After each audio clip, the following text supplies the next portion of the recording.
ये जो आज डोडा में जो टेररिस्ट ने अटैक किया, जिसकी वजह से हमारे 4 सिक्योरिटी पर्सनल की डेथ हुई है, जिसमें एक कैप्टन या मेजर भी है।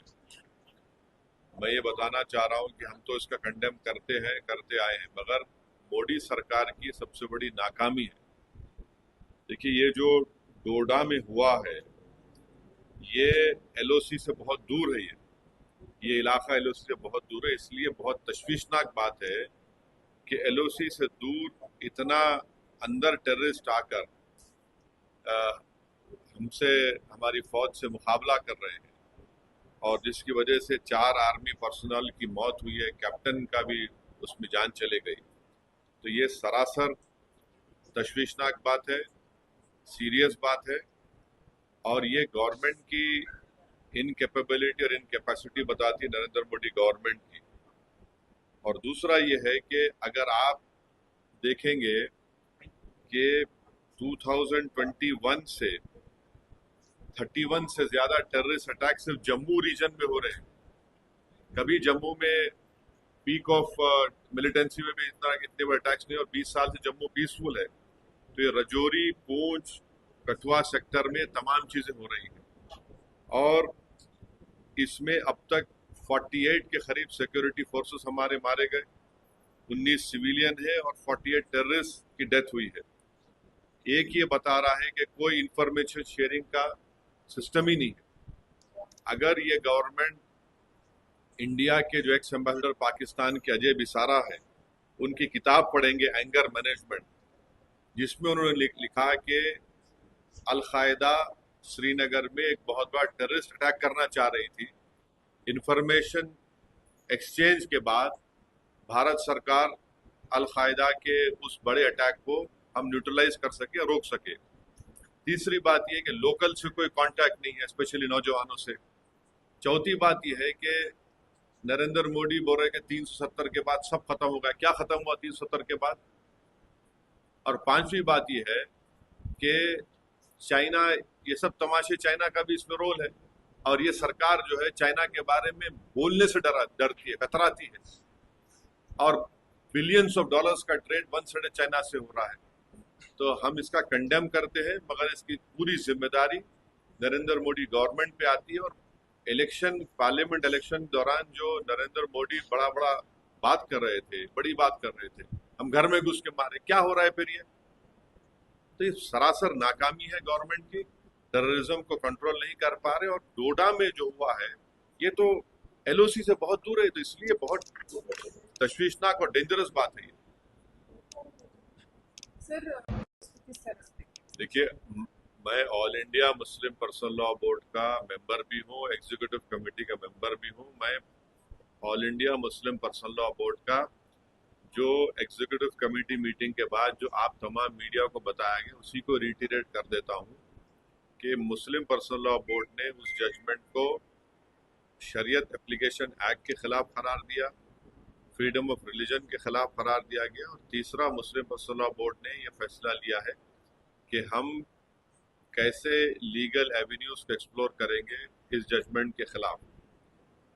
मेरी मुख्तसर सी राय ये है कि आप देखिए कि एक तो तलाक हो गया, तो 1986 का एक्ट एक है, इद्दत पीरियड में डिवोर्सी वुमन को आपको देना है।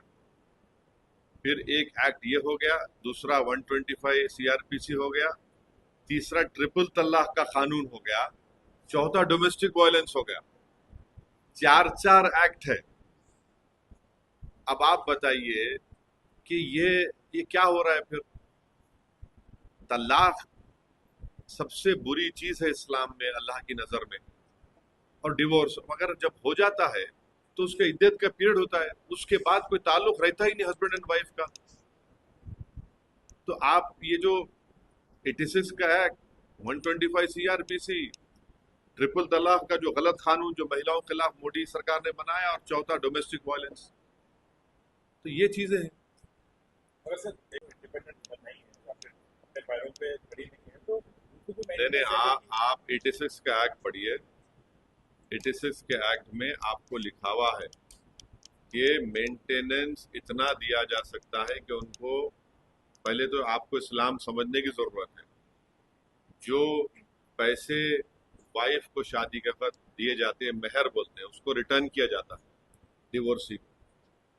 फिर उनका मेंटेनेंस, नानो नफका जिसको बोलते हैं, वो दिया जाता है। और इस्लाम में शादी जो है कॉन्ट्रैक्ट है मेरे भाई, जन्म जन्म का साथ नहीं है। महाराष्ट्र में मस्जिद पे जो अटैक हुआ, ये एक किस्म से एक टेररिस्ट अटैक है मस्जिद के ऊपर, और 6 दिसंबर कंटिन्यू हो रहा है। और वहां पर शिंदे और फडणवीस की बीजेपी की सरकार है, और उस सरकार की वजह से ये सब हमले मस्जिदों पर किए जा रहे हैं।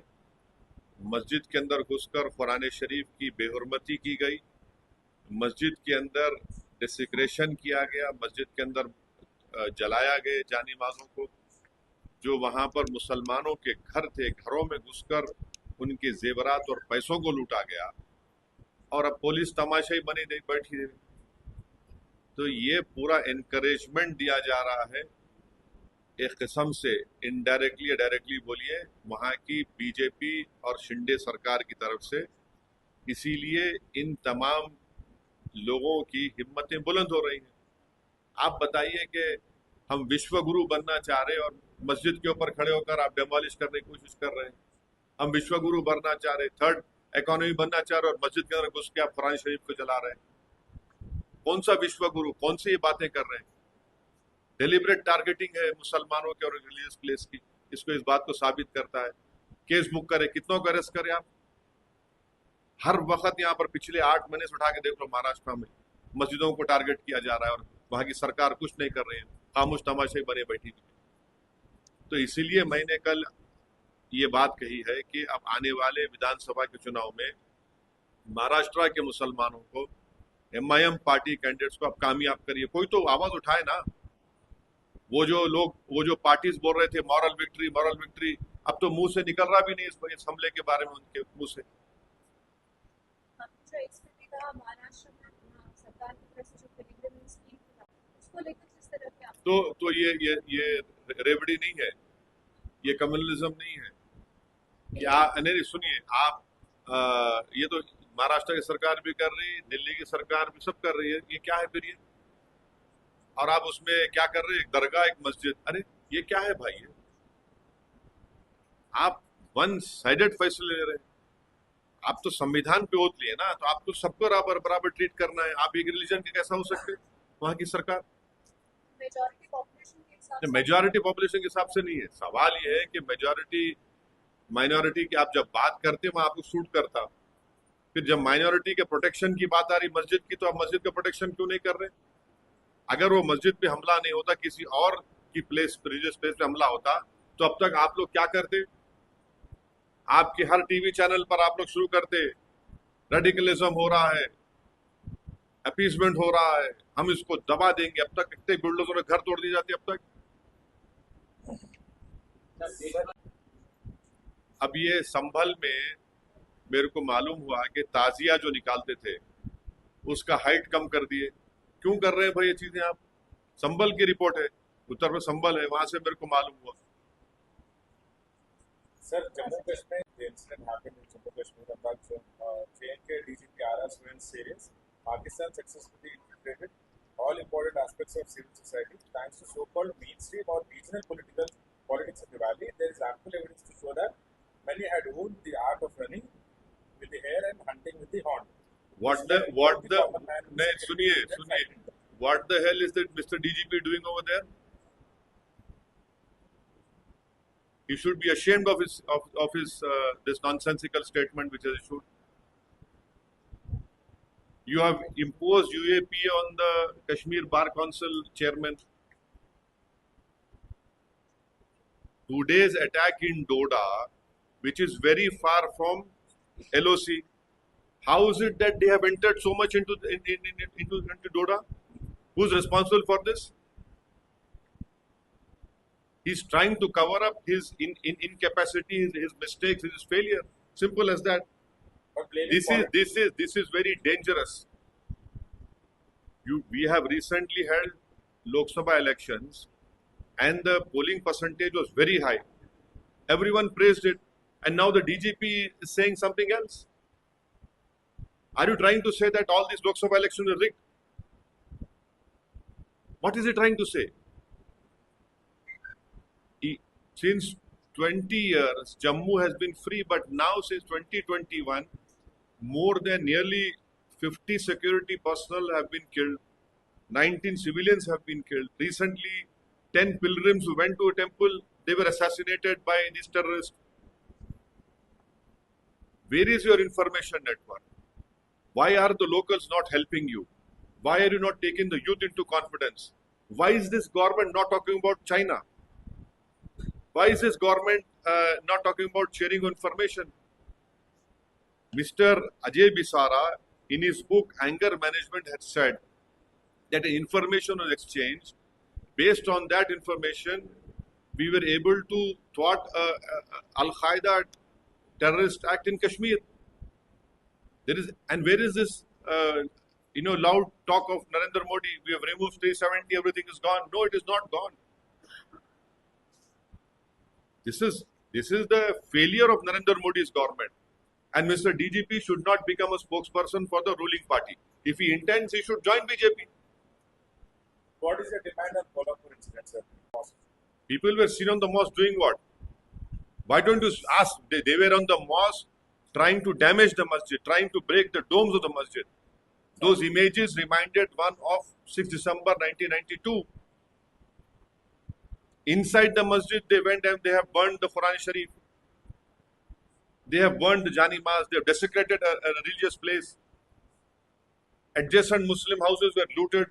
Money was taken. Jewelry was stolen.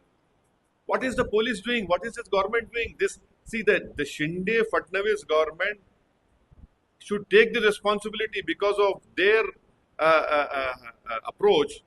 They are emboldening such elements. And the most unfortunate part is that these opposition parties who talk about moral victory, they don't even have courage to even utter what has happened over there. That is why it is high time that Muslims of Maharashtra should take a political decision in the coming assembly elections and ensure that MIM party candidates win. Because these attacks are continuing, and you don't even want to utter the word Muslim over there. जी Bhajanlal sir कहाँ की है? राजस्थान. हाँ. उनके तरफ से जो है एक बयान आया है मंत्री का कि संसाधन घटेंगे, जनसंख्या अगर बढ़ती जाएगी तो इसी में जल्दी एक ऐसा फैसला आ सकता है कि 2 से 3 अगर संतान होगी तो सरकारी नौकरियों में इन सब में जो है कटौतियां होती जाएगी तो नहीं मिलेगा. तो इस तरीके का जो है जनसंख्या को लेकर अरे ये देखिए ना, ये सब जोकर लोग हैं. ये सब धोखा दे रहे हैं. इतने नौकरियां आप दिए. बीजेपी ने 10 साल में क्या दिया बताइए? कहाँ नौकरियां दे रहे हैं आप?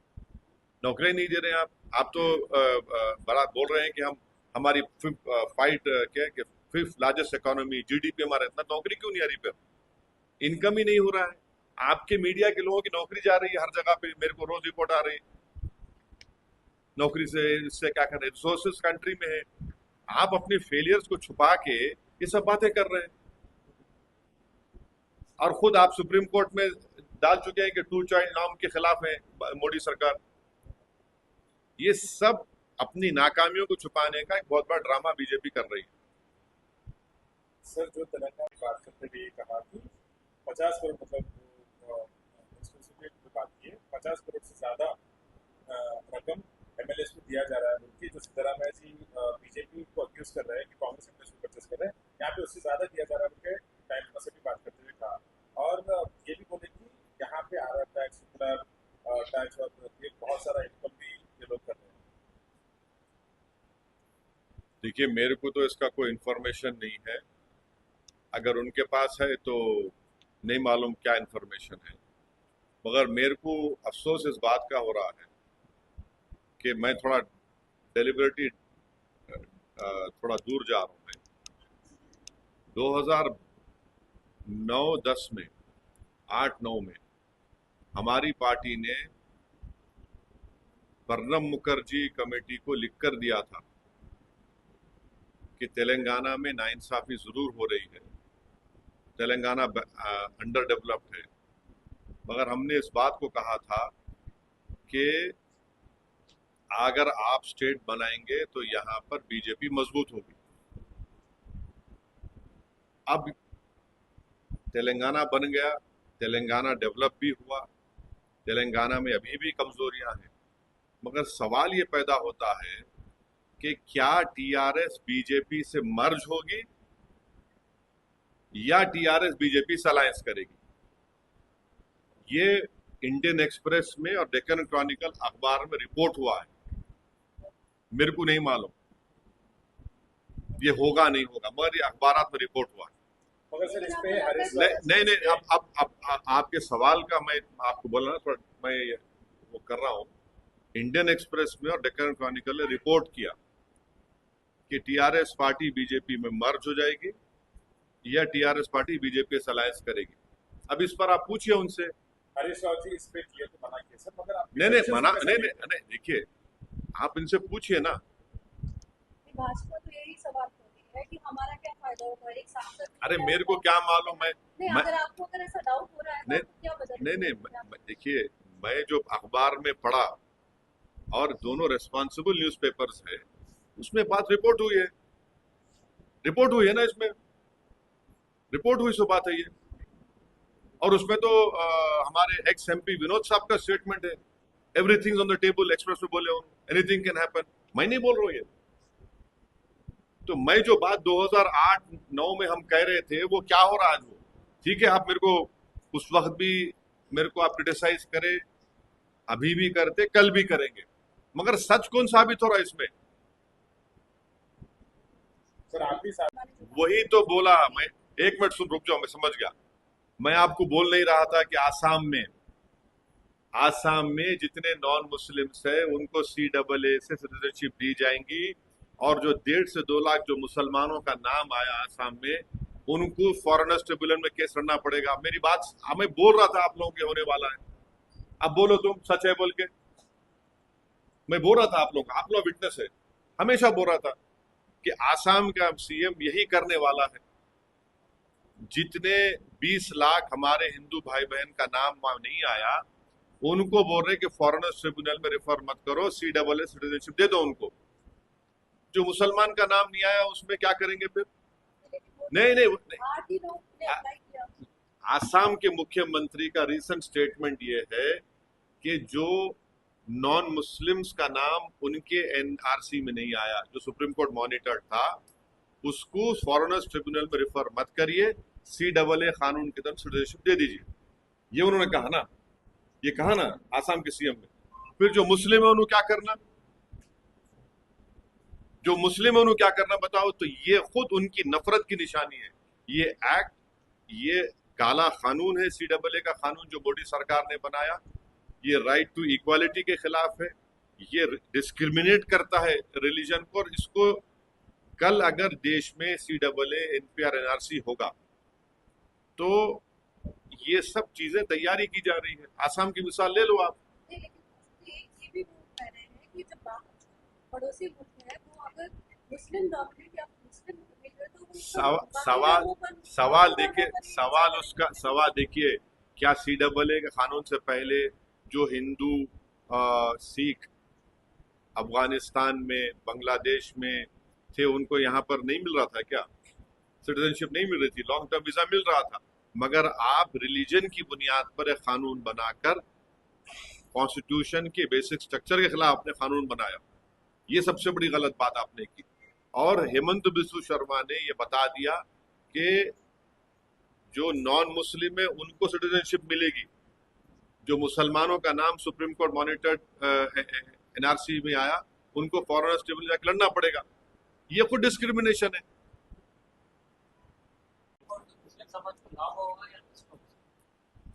All India Muslim personal law board अपनी रिसेंट एग्जीक्यूटिव कमेटी की मीटिंग में यूनिफॉर्म सिविल कोड के खिलाफ हम हैं वो बोला गया है। और यूनिफॉर्म सिविल कोड की बात करने वाले जो BJP Uttarakhand uniform civil code लेकर आई नंबर 1 उस स्टेट में, वो असेंबली में यूनानिमस रेजोल्यूशन से पास हुआ, उसमें कांग्रेस पार्टी भी सपोर्ट करी उसको। ये बात समझो आप लोग बोल रहे नहीं। उत्तराखंड में जो यूसीसी लाया गया, वॉइस वोट से यूनानिमसली वहां पर कांग्रेस पार्टी और रूलिंग पार्टी बीजेपी ने उसको पास किया। अब वो यूसीसी क्या बोलता है कि मेरा निकाह नहीं हो सकता। अब इस्लाम में शादी तो निकाह से होंगी ना, विटनेस होंगे, मेहर दिया जाता दुल्हन को, आप उसको उड़ा दिए, स्पेशल मैरिज एक्ट में करो बोल रहे हैं आप होते कौन भाई? मेरा फ्रीडम ऑफ रिलीजन है। ये है यूसीसी। और यूसीसी की बात करने वाले हिंदू अनडिवाइडेड टैक्स रिबेट दूसरे रिलीजन को क्यों नहीं मिलता, क्रिश्चियन मुस्लिम्स को? आपको मालूम करीब 1800-1900 करोड़ का टैक्स रिबेट दिया गया उसमें। ये तो राइट टू इक्वालिटी के खिलाफ प्रोविजन है।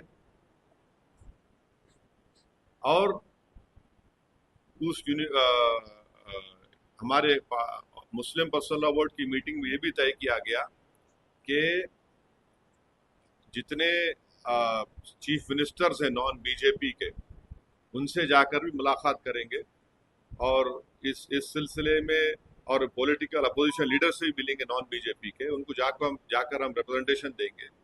तो हो सकता है कि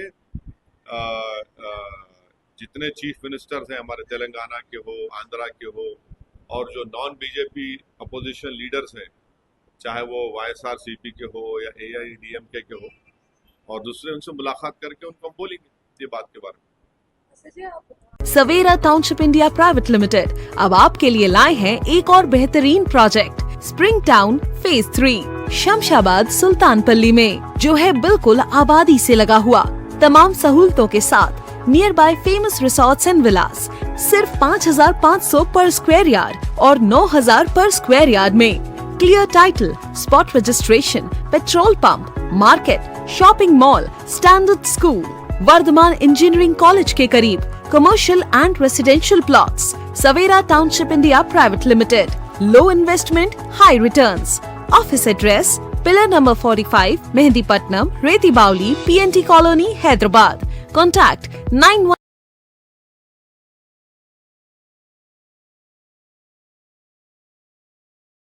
हर खबर पर नजर रखने के लिए हमारे चैनल को लाइक, शेयर, सब्सक्राइब और फॉलो जरूर कीजिए। Crime control news Hyderabad.